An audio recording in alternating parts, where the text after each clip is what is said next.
Heat stroke stroke ಖಂಡಿತ ಇದು emergency.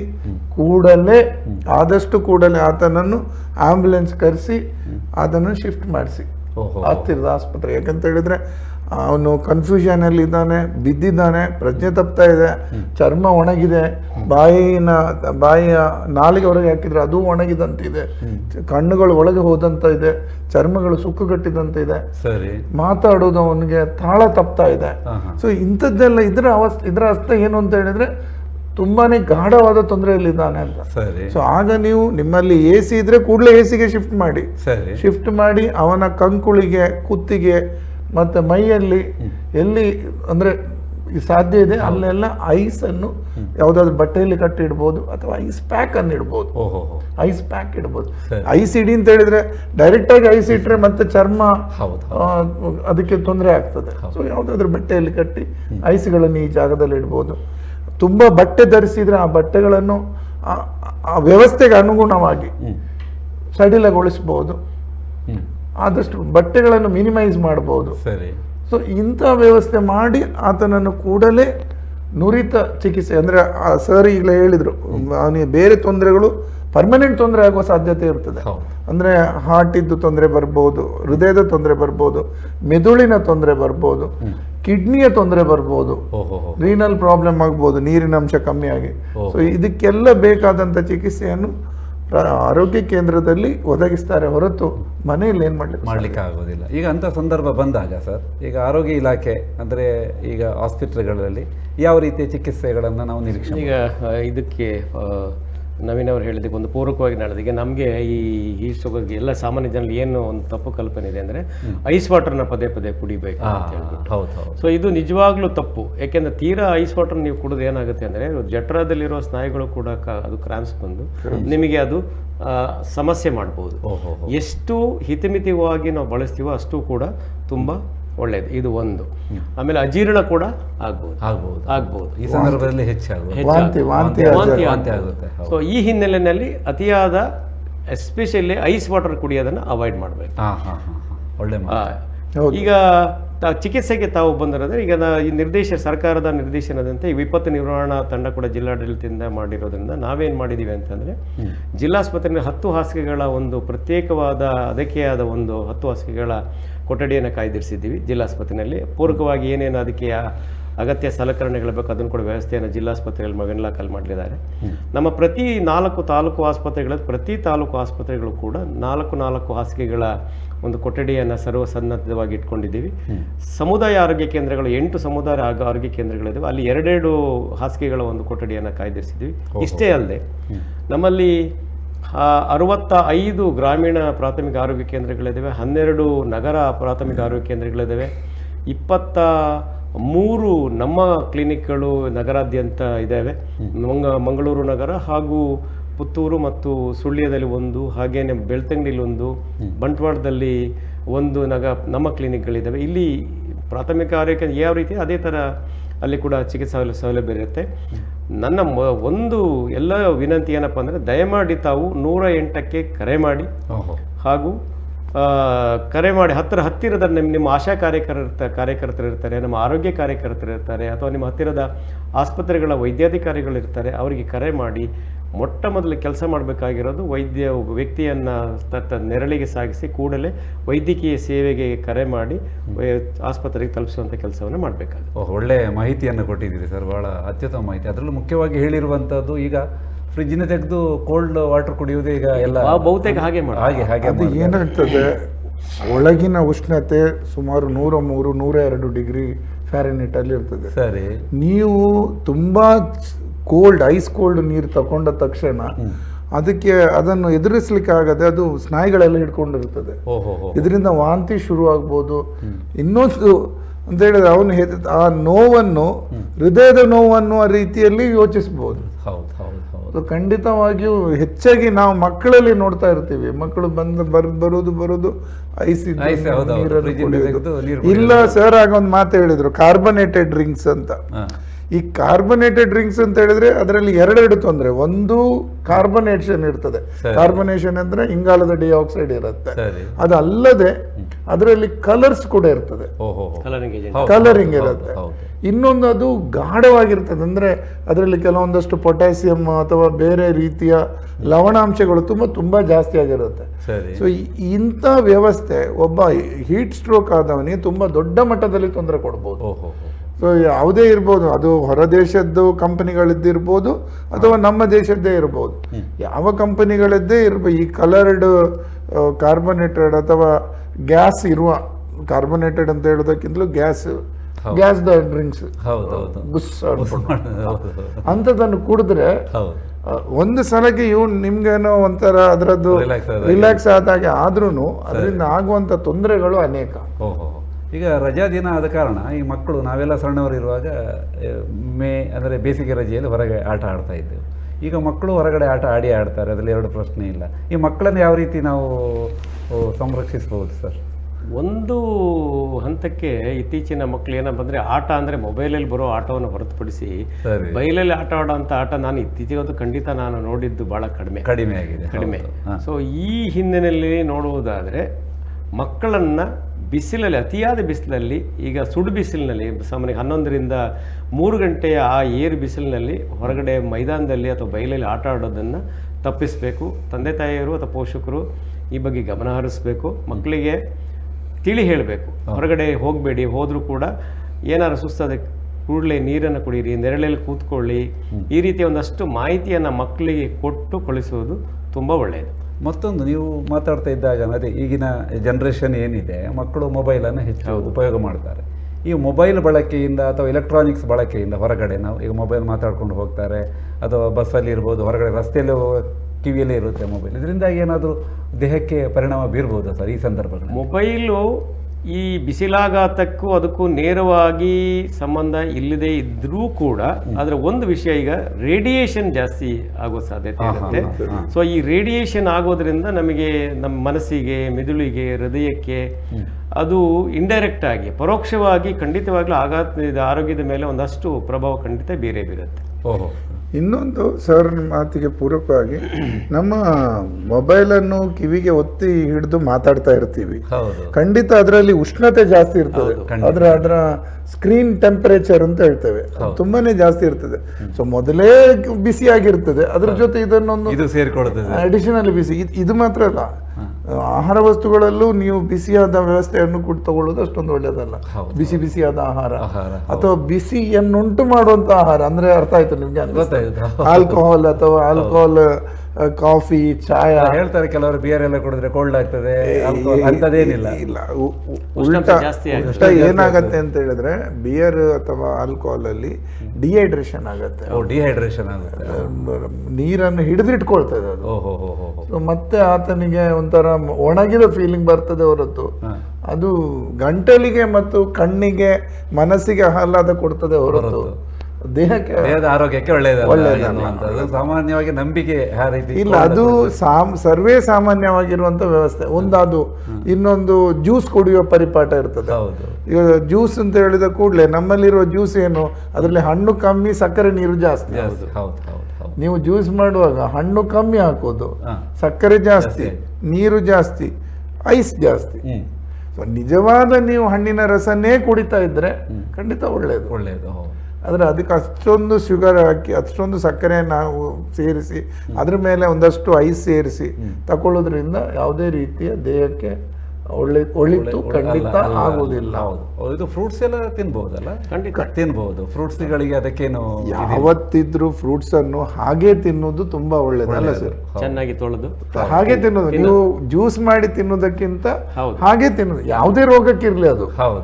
ಯಾವುದೇ ರೋಗಕ್ಕೆ, ಯಾಕಂತೇಳಿ ಈವನ್ ಡಯಾಬಿಟಿಸ್ಗೆ ಹೇಳಿದ್ರು ಜ್ಯೂಸ್ ಮಾಡಿ ಕುಡಿಯುವಾಗ ತುಂಬಾ ತೊಂದರೆ ಆಗ್ತದೆ. ಜ್ಯೂಸ್ ಇಲ್ಲದೆ ಹಾಗೆ ಹಣ್ಣು ತಿಂದ್ರೆ ಅದರಿಂದ ಆಗುವ ತೊಂದರೆ ಕಮ್ಮಿ ಇರ್ತದೆ. ಸರ್, ಈಗ ಹೀಟ್ ಸ್ಟ್ರೋಕ್ ಅಂತ ಹೇಳ್ತೇವೆ, ಈಗ ಕೇಳ್ತೇವೆ ನಾವು, ಎಲ್ಲ ರೀತಿಯ ಜಾಹೀರಾತುಗಳು, ರೀಲ್ಸ್ಗಳೆಲ್ಲ ಬರ್ತಾ ಇರ್ತದೆ. ಅದಕ್ಕಾಗಿ ಏನಾದರೂ ಔಷಧಿಗಳು ಆ ಥರ ಏನಾದರೂ ಇದೆಯಾ ಅಂತ? ಹೀಟ್ ಸ್ಟ್ರೋಕಿಗೆ ಪರ್ಯಾಯವಾಗಿ ಏನಾದರೂ ಮನೆಯಲ್ಲಿ ಕೂತು ಕೊಡುವಂಥ ಔಷಧಿಗಳು ಆ ರೀತಿ ಸರ್ ಹಾಗೆ ಹೇಳಿದ್ರಲ್ಲ, ಮಜ್ಜಿಗೆ ನೀರು ಏನಿಲ್ಲ, ಯಾವುದೇ ಔಷಧಿಗಳಿಲ್ಲ. ಈಗ ಮಲೇರಿಯಾ ಆದ್ರೆ ಕ್ಲೋರೋಕಿನ್ ಕೊಡ್ತೀವಿ. ಹೌದು, ಆ ತರ ಈಗ ನಿಖರವಾದ ಔಷಧಿ ಇಲ್ಲ ಇದ್ರಲ್ಲಿ. ಇಲ್ಲ ಏನಿಲ್ಲ. ಇದು ನಾವು prevention is better than cure. ವಾತಾವರಣಕ್ಕಿಂತ ಹೊರಗೆ ಬರಬೇಕು. ಮೆಡಿಕಲ್ ಶಾಪಿಗೆ ಹೋಗಿ ಯಾರಾದ್ರೂ ನಮಗೆ ತುಂಬಾ ಹೀಟ್ ಆಗಿದೆ, ಏನಾದ್ರು ಹೀಟ್ ಆಗಿದೆ ಅನ್ನೋ ಒಂದು ಕಾನ್ಸೆಪ್ಟ್ ಸರ್, ಅದು ಆಯುರ್ವೇದದಲ್ಲಿ ಆ ರೀತಿ ಒಂದು ಮತ್ತು ಕಫ ಅನ್ನೋ ಒಂದು ಥಿಯರಿ ಇರ್ತದೆ. ಬಟ್ ಇದು ಬೇರೆನೆ ಉಷ್ಣ, ಇದು ಬೇರೆ ತೊಂದರೆ, ಅದು ಬೇರೆ ತೊಂದರೆಗಳು. ಇದು ಈ ತೊಂದರೆಗೆ ಸರ್ ಆಗ ಹೇಳಿದ್ರಲ್ಲ, ನೀರಿನ ಅಂಶ ಜಾಸ್ತಿ ಆಗಬೇಕು, ಕಾರ್ಬೊನೇಟೆಡ್ ಡ್ರಿಂಕ್ಸ್ ತಗೊಳ್ಬಾರ್ದು, ಮಜ್ಜಿಗೆ ನೀರು ಜಾಸ್ತಿ ತಗೋಬಹುದು, ನೀವು ನಿಂಬೆ ಹಣ್ಣಿನ ರಸ ಮಿಶ್ರಿತ ನೀರನ್ನು ಕುಡಿಬಹುದು, ಅಥವಾ ಆ ರೀತಿಯ ಇನ್ನು ಮುಂದುವರಿದು ಈಗ ನಮ್ಮಲ್ಲಿ ಆಶ್ ಗರ್ಡ್ ಅಂತ ಹೇಳ್ತೀವಿ ಅಥವಾ ಬೂದುಗುಂಬಳ ಹೇಳ್ತೀವಿ, ಅದರ ನೀರು ತಗೋಬಹುದು, ಕುಕುಂಬರ್ಸ್ ತಗೊಳ್ಬಹುದು, ಸೌತೆಕಾಯಿ ತಗೊಳ್ಬಹುದು.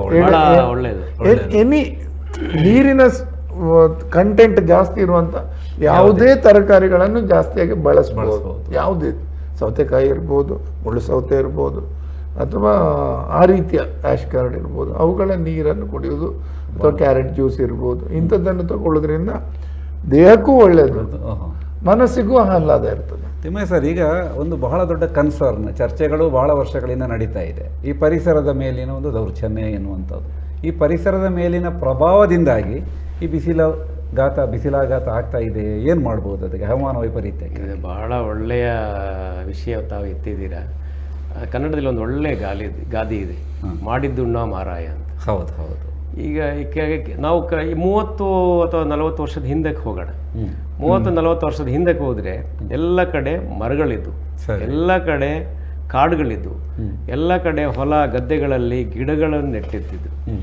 ನಾವು ಔಷಧಿನ ಹೊಡಿತಿರ್ಲಿಲ್ಲ, ಯಾವುದೇ ರಾಸಾಯನಿಕವನ್ನು ಸಿಂಪಡಣೆ ಮಾಡ್ತಿರ್ಲಿಲ್ಲ, ರಾಸಾಯನಿಕ ಗೊಬ್ಬರಗಳನ್ನು ಬಳಸ್ತಿರ್ಲಿಲ್ಲ. ಈಗ ಏನಾಗಿದೆ ಅಂತಂದರೆ, ಆಗೆಲ್ಲ ಸೈಕಲ್ಗಳು ಅಥವಾ ಎತ್ತಿನ ಬಂಡಿಗಳು ಜಾಸ್ತಿ ಇದ್ವು. ನಾವು ಜನಸಂಖ್ಯೆ ಬೆಳೆದಂತೆ, ನಾಗರಿಕತೆ ಬೆಳೆದಂತೆ ನಗರಗಳು ಜಾಸ್ತಿ ಆದವು. ಗ್ರಾಮೀಣ ಭಾಗದಲ್ಲಿ ವಾಸಿಸುವಂಥ ಪರಿಪಾಠ ಕಡಿಮೆ ಆಯಿತು. ಉದ್ಯೋಗವನ್ನು ಅರಸಿ ಸಿಟಿಗಳಿಗೆ ಬಂದರು.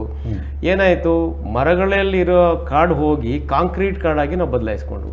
ಈ ಕಾಂಕ್ರೀಟ್ ಕಾಡಲ್ಲಿ ಏನಾಯಿತು, ಅದು ಹೆಚ್ಚು ಕಾಡುಗಳಾದವು, ಮರಗಳನ್ನು ನಗರದ ಕಡಿದು ಹಾಕಿದರು.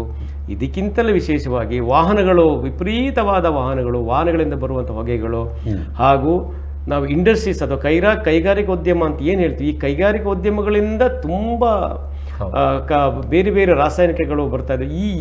ಇದೆಲ್ಲದರಿಂದ ಪರಿಣಾಮವಾಗಿ ಏನಾಗ್ತಾ ಇದೆ, ವಾತಾವರಣದಲ್ಲಿ ಓಝೋನ್ ಲೇಯರ್ ಅಂತ ನಾವು ಏನು ಹೇಳ್ತೀವಿ, ಈ ಓಝೋನ್ ಪದರ ಪೂರ್ತಿ ನಾಶ ಆಗ್ತಾ ಇದೆ. ಓಝೋನ್ ಪದರದಿಂದ ಏನು ಉಪಯೋಗ ಅಂತಂದರೆ, ಆಕಾಶದಿಂದ ಸೂರ್ಯನಿಂದ ಬರುವಂಥ ಇನ್ಫ್ರಾರೆಡ್ ರೇಸ್ ಇರ್ಬೋದು ಅಥವಾ ಅಲ್ಟ್ರಾವೈಲೆಟ್ ರೇಸ್ ಇರ್ಬೋದು, ಇವೆಲ್ಲ ಮಾನವನಿಗೆ ಅಥವಾ ಜೀವಿಗಳಿಗೆ ಪರಿಸರಕ್ಕೆ ಅತ್ಯಂತ ಮಾರಕವಾದ ಇವು ರೇಸ್.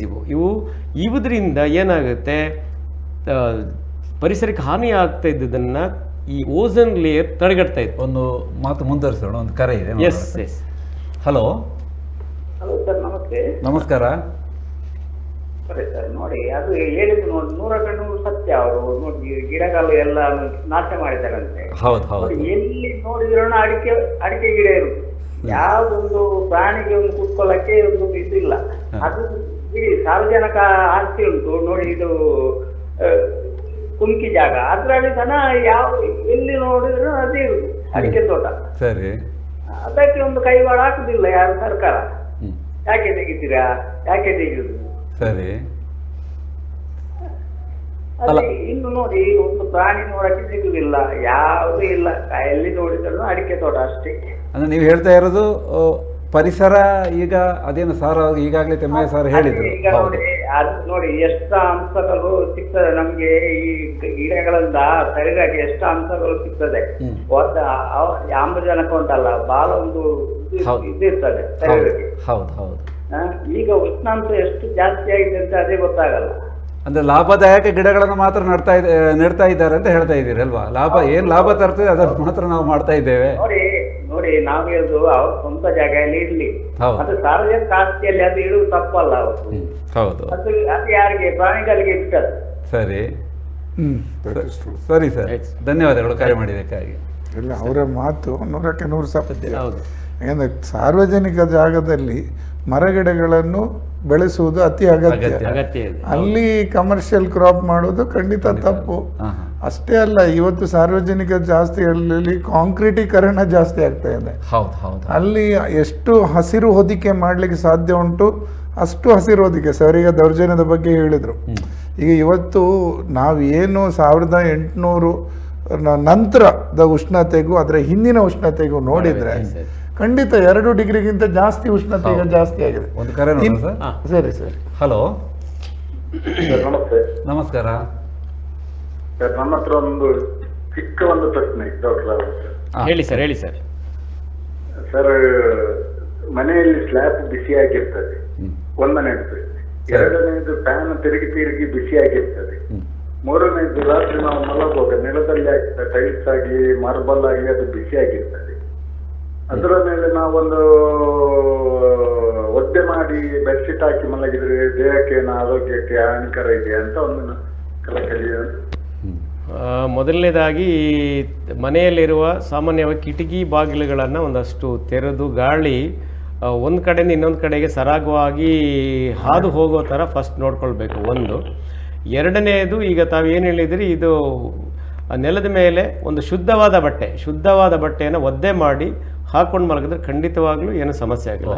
ಫ್ಯಾನು ತಿರುಗಿ ಯಾಕೆ ಬಿಸಿ ಆಗುತ್ತೆ ಅಂತಂದರೆ, ನೀವು ಕಿಟಕಿ ಬಾಗಿಲುಗಳನ್ನು ಹಾಕ್ಕೊಂಡು, ಬಾಗಿಲು ಹಾಕಲೇಬೇಕು ಖಂಡಿತವಾಗ್ಲೂ, ಕಿಟಕಿಗಳನ್ನು 2 ಕಡೆಯಿಂದ ತೆಗೆದು ಮಲಗಿದ್ರೆ ಒಂದು ಕಡೆಯಿಂದ ಗಾಳಿ ಅದು ಇನ್ನೊಂದು ಕಡೆಗೆ ಸರಿಸಾಗಿ ಹಾದು ಹೋಗೋದ್ರಿಂದ ಫ್ಯಾನ್ ತಿರುಗೋದು ಕೂಡ ಬಿಸಿ ಆಗೋದು ಕಡಿಮೆ ಆಗುತ್ತೆ. ಸೊ ಇದನ್ನು ತಾವು ಅನುಸರಿಸ್ಬೋದು. ಅಂದರೆ ಸಾಮಾನ್ಯ ನಮ್ಮ ನಂಬಿಕೆ ಅಂದರೆ ಕರಾವಳಿಯಲ್ಲಿ ಹೆಚ್ಚು ಮಳೆ ಬರುವಂಥ ಪ್ರದೇಶ. ಈ ಒದ್ದೆ ಬಟ್ಟೆಯಲ್ಲಿ ಮಲಕೊಂಡ್ರೆ ಶೀತ ಆಗ್ತದೆ ಅಂಥದ್ದೊಂದು ಸಣ್ಣ ಇಲ್ಲ ಖಂಡಿತ ಅದು ತಪ್ಪು ಕಲ್ಪನೆ. ಸರ್ ಈಗಲೇ ಹೇಳಿದ ಹಾಗೆ ಒದ್ದೆ ಬಟ್ಟೆ ಹಾಕುವುದು ತುಂಬ ಒಳ್ಳೆಯದು. ಏನಾಗ್ತದೆ ಅಂತೇಳಿ, ಒದ್ದೆ ಬಟ್ಟೆಯನ್ನು ಗಾಳಿ ಅದನ್ನು ಒಣಗಿಸ್ತದೆ. ಆ ಒಣಗಿಸುವಾಗ ಅದರಲ್ಲಿರೋ ಉಷ್ಣಾಂಶ ಕಮ್ಮಿಯಾಗಿ ನಮ್ಮ ದೇಹದ ಉಷ್ಣಾಂಶ ಕಮ್ಮಿ ಆಗ್ತದೆ. ಸೊ ಅದರ ಥಿಯರಿ ಅಷ್ಟೇ. ಈಗ AC ವರ್ಕ್ ಆಗೋದು ಅದೇ ಥಿಯರಿಯಲ್ಲಿ, ಪ್ರತಿಯೊಂದು ಅದರಲ್ಲೇ ಥಿಯರಿ. ಮೊದಲಿರುವಂಥ ಏರ್ ಕೂಲರ್ಸ್ ಕೂಡ ಅದೇ ಥಿಯರಿ. ಸೊ ಖಂಡಿತ ಅದು ಒಳ್ಳೆಯದು. ಇನ್ನೊಂದು ಮಾತು ಸರ್ ಹೇಳಿದ್ದಕ್ಕೆ ಪೂರಕವಾಗಿ, ಫ್ಯಾನು ತುಂಬ ಸ್ಪೀಡಿಂದ ಹಾಕೋದ್ರಿಂದ ಏನಾಗತ್ತೆ ಅಂತೇಳಿ, ಒಂದು ಅದು ಬಿಸಿ ಆಗ್ತದೆ, ಇನ್ನೊಂದು ನಮ್ಮ ದೇಹ ಕೂಡ ಡ್ರೈ ಆಗ್ತದೆ. ಹೌದು. ಸೊ ಯು ಗೆಟ್ ಮೂಗಿನ ಗಾಳಿ ಒಳಗೆ ಹೋಗಿ ಡ್ರೈ ಆಗ್ತದೆ. ಒಂದು ಕರೆ ಇದೆ ಸರ್. ಹಲೋ ಸರ್, ಈಗ ಏನ್ ಗೊತ್ತಾ, ಈಗ ಸಮುದ್ರದಿಂದ ಮೊದಲೆಲ್ಲ ತಂಪು ಗಾಳಿ ಬರ್ತಿತ್ತು. ಅಂದ್ರೆ ಮರ ಗಿಡಗಳು ತುಂಬಾ ಇತ್ತು. ಈ ಗಾಳಿ ಮರ, ಆ ಸೈಜ್ ಮರ ತುಂಬಾ ಇತ್ತು. ಈಗೆಲ್ಲ ಕಡಿದು ರೆಸಾರ್ಟ್ಸ್, ಬೀಚ್ ಅಭಿವೃದ್ಧಿಗೆ ಅಂತ ಹೇಳಿ ಮರವನ್ನೇ ಕಡಿತಾ ಇದ್ದಾರೆ. ಈಗ ಹೋಟೆಲ್ ಮಾಡ್ಲಿಕ್ಕೆ, ಅದು ಮಾಡ್ಲಿಕ್ಕೆ ಅಂತ ಹೇಳಿ ಈಗ ಮರ ಕಾಣುವುದೇ ಇಲ್ಲ ಬೀಚ್ ಬದಿಯಲ್ಲಿ. ಈಗಂದ್ರೆ ಬೀಚಿಂದ ಬಿಸಿ ಗಾಳಿ ಬರ್ತಾ ಇದೆ ನಮ್ಮ ನಗರ ಪ್ರದೇಶಕ್ಕೆಲ್ಲ, ಸಮುದ್ರ ಬದಿಯಿಂದ. ಅದ ಕಾರಣ ನನ್ನ ಸಲಹೆ ಏನಂದ್ರೆ, ಒಂದು ಮಂಗಳೂರಿಂದ ಕಾರವಾರ ತನಕ ನಮ್ಮ ಕರ್ನಾಟಕಕ್ಕೆ ಬೀಳ್ತದೆ, ಆದಷ್ಟು ಉಡುಪಿ ತನಕ ಆದ್ರೂ ಒಂದು ಮರ ನಟ್ರೆ, ಒಂದು ಗಾಳಿ ಮರ ನಟ್ರೆ ಸ್ವಲ್ಪ ಉಪಯೋಗ ಆಗ್ಬೋದು. ಯಾಕಂದ್ರೆ ರಸ್ತೆ ಬದಿಯಲ್ಲಿ ಹೇಗೋ ನಡೀಲಿಕ್ಕೆ ಆಗುದಿಲ್ಲ. ರಸ್ತೆ ಅಭಿವೃದ್ಧಿ ಆಗ್ತಾ ಇದೆ, ಡಬಲ್ ರೋಡ್, 4 ಫ್ಲೋರ್ ಲೈನ್ ಅಂತೇಳಿ. ಒಮ್ಮೆ ನಟ್ರೆ 4 ವರ್ಷದಲ್ಲಿ ಕಡಿತಾರೆ. ಅದಕ್ಕೆ ಬೀಚ್ ಬದಿಯಲ್ಲಿ ಒಂದು ನಟ್ರೆ ಭಾರಿ ಉಪಕಾರಿತ ಅಂತ. ಒಳ್ಳೆ ಸಲಹೆ ಕೊಟ್ಟಿದ್ದೀರಿ. ನೀವು ಹೇಳಿದ ಹಾಗೆ ಮೊದಲು ಈ ರಸ್ತೆ ದ್ವಿಪಥ ಆಗುವ ಮೊದಲು ರಸ್ತೆ ಅಕ್ಕಪಕ್ಕದಲ್ಲೇ ದೊಡ್ಡ ದೊಡ್ಡ ಮರಗಳಿತ್ತು.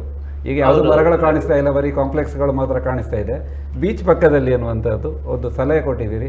ಧನ್ಯವಾದಗಳು ಸರ್, ಕರೆ ಮಾಡಿದ್ದಾರೆ. ಒಂದು ಅವರಿಗೆ ಕೇಳಿದ್ದಕ್ಕೆ ನಾನು ಈ ಸಂದರ್ಭದಲ್ಲಿ ಸಾಲುಮರದ ತಿಮ್ಮಕ್ಕ ಅವರನ್ನ ಹಾಗೂ ತುಳಸಿಗೌಡ ಅಂತ ಹೇಳ್ಬಿಟ್ಟು ಕಾರವಾರದಲ್ಲಿ ಬಹಳ ದೊಡ್ಡ ಹೆಸರು, ಅವರು ಸಾವಿರಾರು ಮರಗಳನ್ನು ನೆಟ್ಟಂಥವ್ರು.